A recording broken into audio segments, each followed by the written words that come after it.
Quand on est arrivé ici, habité en 2007, on nous a dit à peu près dans une dizaine d'années que ça allait être démoli. Donc ça, on le savait. Le bâtiment, il a vécu son temps.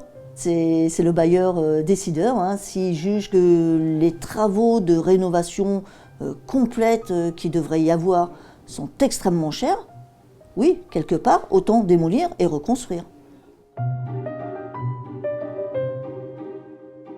Ça serait bien d'avoir un ascenseur pour monter ces fameuses marches avec nos courses. Parce que du coup, je monte marche par marche.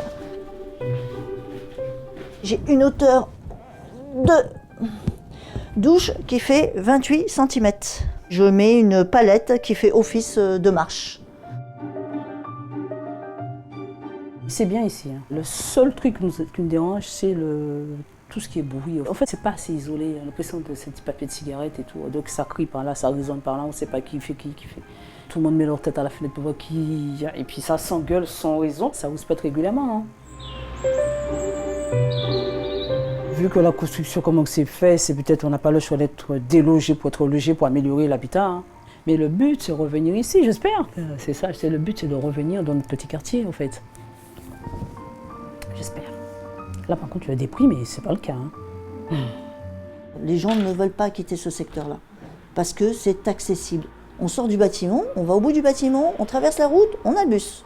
On peut aller à pied aussi à Carrefour, il y en a pour 15 minutes aussi. Moi, personnellement, s'il y a possibilité, nous revenons dans le quartier.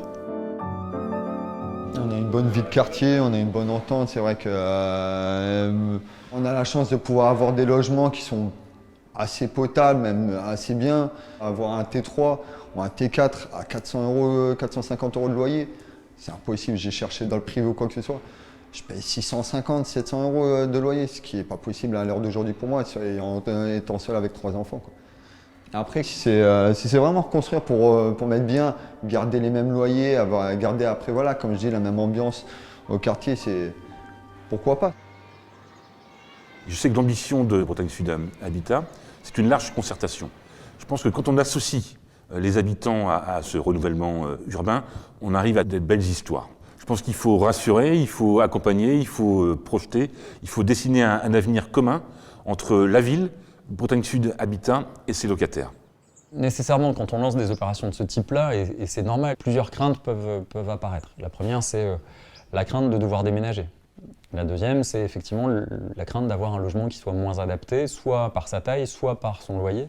Sur la question du déménagement, le but du jeu, c'est d'avancer progressivement. On va passer par une phase de concertation qui sera suffisamment longue pour que chacun puisse exprimer son point de vue. Ensuite, on aura les premiers déménagements qui interviendront, et le déménagement se fait tout le temps sur le principe du volontariat. On propose différents logements à charge pour chacun de choisir le quartier dans lequel il souhaite vivre, et on prend l'engagement, pour ceux qui le souhaitent, de proposer dans le quartier, une fois qu'il aura été reconstruit, un logement aux locataires qui souhaiteront y revenir. La deuxième réponse sur le niveau de loyer, je ne dis pas qu'il n'y aura pas d'augmentation globale, mais ces logements-là, étant moins consommateurs en énergie, permettront d'avoir des quittances au niveau des charges qui seront moins élevées que celles qu'on observe aujourd'hui chez la majorité de nos locataires. Et tous ces éléments-là sont apportés ou portés à la connaissance des locataires au moment où on engage les études et non pendant la phase de concertation. Christine, écoute, je te propose de travailler de cette façon-là. On va commencer par faire des permanences dans la résidence Le Brise. Tout est vraiment pris en charge par Bretagne Sud Habitat. Il y a une prise en charge au niveau des ouvertures de compteurs, que ce soit l'eau, l'électricité, le changement d'adresse. Dès qu'un logement sera attribué, donc on prendra en charge le déménagement. Pour les plus anciens, on a une prestation un peu spéciale qui donc peut aller jusqu'à la mise en carton de leurs affaires personnelles. Bretagne Sud Habitat est un opérateur important du logement social sur notre territoire.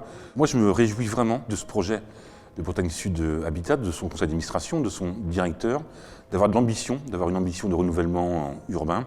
Je pense que le logement social, il a changé et qu'on doit maintenant trouver de nouvelles formes de logement social avec du logement classique, du logement du bureau, voire du commerce. L'avenir, c'est de la mixité.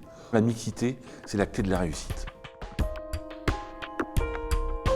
Au vu des possibilités du PLU, on pourrait monter beaucoup moins qu'aujourd'hui. L'idée donc étant qu'après on se retrouve avec des appartements très bien isolés, très bien exposés, à échelle vraiment humaine, en fractionnant, en ayant plutôt des petits plots qui seraient de l'ordre d'une quinzaine de logements chacun. Et donc sur la partie rez-de-chaussée, dédier vraiment cet axe majeur le long de l'avenue de la Marne à du commerce et mettre du logement, pourquoi pas au-dessus.